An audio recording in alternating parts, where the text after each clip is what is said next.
नमस्कार दोस्तों, शुरुआत करते हैं हम लोग आज का टॉपिक प्राचीन भारत। और प्राचीन भारत में आज हम लोग जानकारी लिया जाएगा कश्मीर के राजवंश।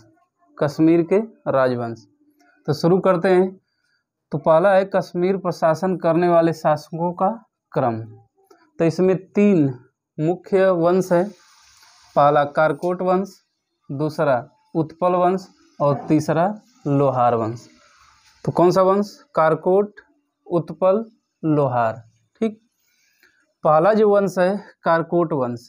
कारकोट वंश यह हिंदू वंश है। यह कश्मीर का एक हिंदू वंश है जिसका संस्थापक कौन? दुर्लभ वर्धन। संस्थापक है दुर्लभ वर्धन। सबसे शक्तिशाली शासक ललितादित्य मुक्तापीड़। ललितादित्य मुक्तापीड़।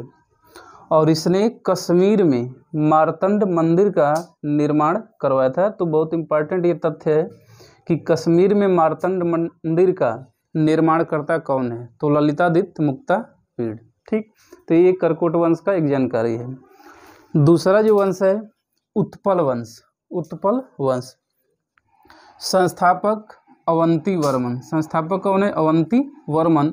और इसने अवंतीपुर नामक नगर का स्थापना किया था। संस्थापक माना जाता है अवंती वर्मन, अवंतीपुर। इसमें एक महान शासिका हुई दिद्दा या जिद्दा। ठीक ना। तो अगर ये क्वेश्चन पूछा जाए दिद्दा कहाँ के शासक हैं या किस वंश के शासक हैं, तो उत्पल वंश की शासक। ठीक, अगला है वंश लोहार वंश। लोहार वंश और लोहार वंश का संस्थापक है संग्राम राज। संग्राम राज। इनकी पत्नी का नाम है सूर्यमती और सूर्यमती ने अपनी पति को प्रशासन सुधारने में बहुत ही महत्वपूर्ण भूमिका निभाई थी, सहायता की थी। अंतिम शासक है जय सिंह। अंतिम शासक है जय सिंह। तो ये था कश्मीर का राजवंश, कारकोट वंश, उत्पल वंश, लोहार वंश। ठीक, आगे देखते हैं। एक राजवंश देखते हैं कामरूप का वर्मन वंश। कामरूप का वर्मन वंश, बस 2 जानकारी याद रखना हमें। संस्थापक पुष्यवर्मन और राजधानी कामरूप का वर्मन वंश की रही है प्रयाग ज्योतिष। प्रयाग ज्योतिष। तो पुष्यवर्मन संस्थापक और राजधानी इनका प्रयाग ज्योतिष। ठीक, आगे हम लोग देखते हैं। आगे हम लोग पढ़ते हैं राजपूत वंश। राजपूत वंश। ठीक, राजपूत राजवंश। इसमें है पहला गुर्जर प्रतिहार वंश। गुर्जर प्रतिहार वंश। देखिए गुर्जर प्रतिहार वंश, प्रतिहार का मतलब है द्वारपाल। अर्थ क्या है? द्वारपाल। और गुर्जरों का उल्लेख सबसे पहले ऐहोल अभिलेख, जिसके लेखक कौन है? रवि कीर्ति। रवि कीर्ति। और ऐहोल अभिलेख किससे संबंधित है? कमेंट करके बताइए। ऐहोल अभिलेख किससे संबंधित है? कमेंट करके बताइए। पढ़ चुके हैं। देखिए इसमें गुर्जरों का उल्लेख मिलता है, यानी ऐहोल अभिलेख में गुर्जरों का अभिलेख मिलता है, जानकारी मिलती है। गुर्जर प्रतिहार वंश का इंपॉर्टेंट क्वेश्चन, संस्थापक कौन है? तो नागभट्ट प्रथम। नागभट्ट प्रथम। तो गुर्जर प्रतिहार वंश का संस्थापक नागभट्ट प्रथम। प्रमुख शासक देख लेते हैं। पहला है नागभट्ट प्रथम, वत्सराज, नागभट्ट द्वितीय, मिहिर भोज, महेंद्रपाल और महीपाल। पाल है तो ये ना समझिएगा कि पाल वंश का है। नागभट्ट प्रथम, वत्सराज, नागभट्ट द्वितीय, मिहिर भोज, महेंद्रपाल और महीपाल। ठीक, आगे हम एक एक शासक की जानकारी लेते हैं, उससे संबंधित घटनाओं के बारे में जानकारी लेते हैं। वत्सराज, अगला जो शासक है वत्सराज। वत्सराज के बारे में जानकारी, उपाधि है इसको रणहस्तीन। तो पहला क्वेश्चन, रणहस्तीन की उपाधि किसको है? वत्सराज को। ठीक, वत्सराज को। इसी के समय त्रिपक्षीय युद्ध प्रारंभ हुआ था कन्नौज पर अधिकार करने के लिए, यानी गुर्जर प्रतिहार वंश से वत्सराज इसमें भाग लिया था त्रिपक्षीय युद्ध में। तो कन्नौज पर अधिकार करने के लिए इसने पाल शासक धर्मपाल को पराजित कर दिया। लेकिन भाई साहब क्या हुए, स्वयं राष्ट्रकूट शासक ध्रुव से हार गया। वत्सराज त्रिपक्षीय संघर्ष में भाग लिया था, और जानते त्रिपक्षीय संघर्ष में कौन कौन सा वंश भाग लिए थे, तो पाल वंश, गुर्जर प्रतिहार वंश और राष्ट्रकूट वंश। ठीक, तो वत्सराज के बारे में जानकारी इतनी है। अगला शासक है उसके बाद नागभट्ट द्वितीय। इसने भी त्रिपक्षीय युद्ध में भाग लिया।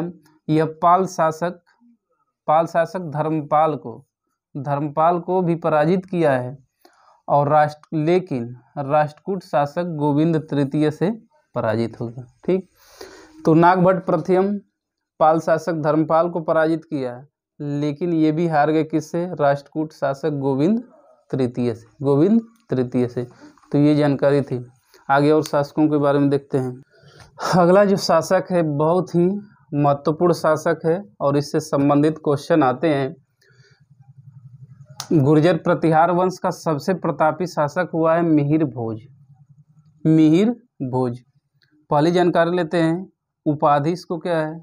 तो उपाधि आदि वरा।